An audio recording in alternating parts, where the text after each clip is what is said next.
good morning. So karon hapit na ko niabot sa trabaho, mga 5 minutes siguro. So padulong ko karon sa trabaho. So stress ang akong morning today. Hindi jud ko ganahan basta stress akong morning unya padulong ko sa trabaho or mopasok ko sa trabaho. Ay, hate ko talaga yung mga ganon na ma-stress ako kasi sobra talaga stress yung morning ko. Alam ko as a mother, as a parents talaga, kayo din naranasan nyo din ito na sobrang stress yung morning nyo.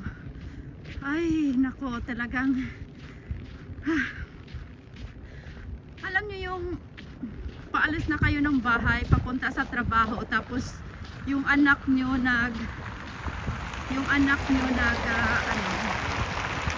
gisapot. So almost kalami siguro kamo naka-try na sa siguro mo sa parents. So pero nag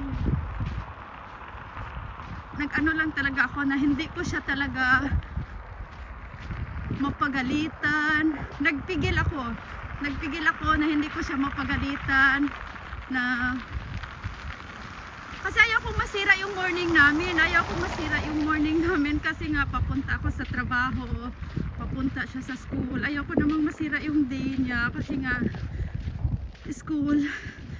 So yun, talagang nagpigil ako, pero while pinipigilan ko yung galit ko, nandito sa loob naman na para alam nyo yung parang sasabog. So instead sana everyday makarelax ako. Sa bus lang talaga ako makarelax pag everyday. Pero today, talagang hindi ako nakarelax sa bus today. Hindi talaga ako nakarelax sa bus kasi dumating ako sa trabaho, yung jet. Hindi ako nakarelax sa bus kasi iniisip ko yung anak ko. Ito naipon dito eh. So, gusto kong huminga na lang. Nagpipigil lang talaga ako. Oh my God! So ngayon nandito na ako sa trabaho.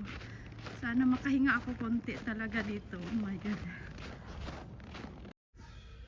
So ngayon nandito na ako sa loob ng trabaho. Talagang 5 minutes na lang magsimula na ako ng trabaho. At sana naman mawala ito. Parang alam mo yung dito na parang nag-ipon yung ano ko sa anak ko.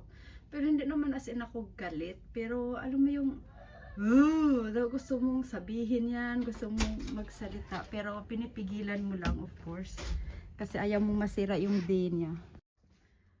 So dito na tayo sa trabaho. Yes! So try natin alisin yun, nandun talaga yung alisin yung so ngayon dito na tayo sa trabaho. Ito, kailangan ako merong ganito lagi. Alam niyo kung bakit?